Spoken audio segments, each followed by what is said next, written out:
Hello guys, അപ്പോൾ Sujith blog എന്ന എൻ്റെ യൂട്യൂബ് ചാനലിലേക്ക് നിങ്ങൾക്ക് സ്വാഗതം. അപ്പം ഇന്നത്തെ വീഡിയോ എന്ന് പറഞ്ഞാൽ ഇന്നൊരു ഒരു ഒരു സാഡ് വീഡിയോ ആണ് ഇടുന്നത്. അപ്പോൾ ആ വീഡിയോയിലേക്ക് പോകുന്നതിന് മുമ്പ് എന്തായാലും സുജിത്ത് ബ്ലോഗ് എന്ന എൻ്റെ യൂട്യൂബ് ചാനൽ സബ്സ്ക്രൈബ് ചെയ്യൂ, ബെല്ലൈക്കൺ ഞെക്കൂ, ഷെയർ ചെയ്യൂ, അതുപോലെ ലൈക്കും ചെയ്യൂ. നിങ്ങളുടെ അഭിപ്രായം കമൻറ്റ് ബോക്സിൽ അറിയിക്കൂ. അപ്പോൾ ഇന്നത്തെ വീഡിയോ ഒരു സാഡ് വീഡിയോ ആണ്. ഷഹബാസിന് വേണ്ടി ഒരു ചെറിയൊരു ലെറ്റർ, ഒരു എഴുത്ത് ഞാൻ എഴുതിയതാണ്. അതൊന്ന് വീഡിയോ ആക്കി ചെയ്തു. അപ്പോൾ വീഡിയോ നമുക്ക് കാണാം. നേരെ നമുക്ക് വീഡിയോയിലേക്ക് പോകാം. പ്രിയപ്പെട്ട ഷഹബാസ്, നിനക്കവിടെ സുഖമാണെന്ന് കരുതുന്നു. നീ വായിച്ചറിയുവാൻ. എൻ്റെ പേര് സുജിത്ത്. സ്ഥലം മലപ്പുറം ജില്ലയിലെ Areekode Perumparamba Vietnam colony mother ഹോസ്പിറ്റലിന് സമീപം ഗ്രേറ്റ് ലാൻഡ്. നീ അവിടെ എല്ലാ സുഖവും സൗകര്യങ്ങളും നിനക്ക് അറിയാം. പക്ഷേ ഞങ്ങൾക്കിവിടെ നീയില്ലാതെ ഒരു വിങ്ങലാണ്. എന്നും നിൻ്റെ ഓർമ്മകൾക്ക് മുന്നിൽ ഒരു വിങ്ങലാണ്. സുഹൃത്തുക്കൾ തമ്മിൽ ഏറ്റുമുട്ടലിൽ നീ പോയെന്ന് ഞങ്ങൾക്ക് വിചാരിക്കാനേ പറ്റുന്നില്ല. നീയുണ്ടെന്നാണ് ഞങ്ങളുടെ ഓർമ്മ. അതിന് കാരണമുണ്ട്. നിൻ്റെ ഫോട്ടോ, നീ ചിരിച്ച മുഖവുമായിട്ടാണ് നീ ഫോട്ടോയിൽ നിൽക്കുന്നത്.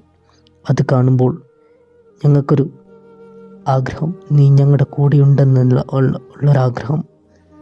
പൊന്നുമോനെ, നിനക്കവിടെ എപ്പോഴും സുഖമാണെന്ന് കരുതുന്നു. പക്ഷേ നിൻ്റെ ഉമ്മയും ഉപ്പയും 3 അനുജന്മാരും നിന്നെ കാണാനായി കൊതിക്കുകയാണ്.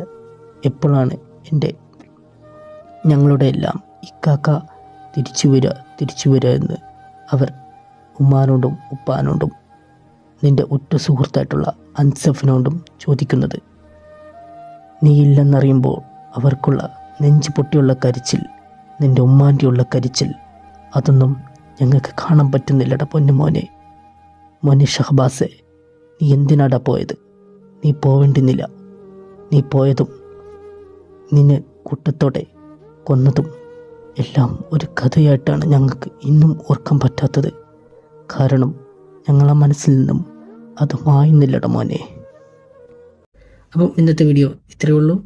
സുജിത്ത് ബ്ലോഗ് എന്ന എൻ്റെ യൂട്യൂബ് ചാനൽ നിങ്ങളെന്തായാലും സബ്സ്ക്രൈബ് ചെയ്യുക, ലൈക്ക് ചെയ്യുക, ബെല്ലൈക്കൺ ഞെക്കുക, ഷെയർ ചെയ്യുക. നിങ്ങളുടെ അഭിപ്രായം കമൻറ്റ് ബോക്സിൽ അറിയിക്കുക. അപ്പം എങ്ങനെ ഉണ്ടായിരുന്നു? നിങ്ങൾക്ക് കരച്ചിൽ വന്നോ? എനിക്കും ഇതുണ്ടാക്കിയപ്പോൾ കുറച്ചധികം സങ്കടം വന്നു. കാരണം ഞാൻ അത് വിചാരിച്ച് ഉണ്ടാക്കിയൊന്നുമല്ല. നമ്മളൊരു മനസ്താപം കൊണ്ട്, ഒരു വിങ്ങലിൻ്റെ പ്രശ്നം കൊണ്ട് ഉണ്ടാക്കിയതായിരുന്നു. ഒരു നമുക്കും ഉണ്ട്, നമ്മുടെ നാട്ടിലുണ്ട് ഇതേപോലത്തെ കുറച്ച് ചെറിയ കുട്ടികളൊക്കെ.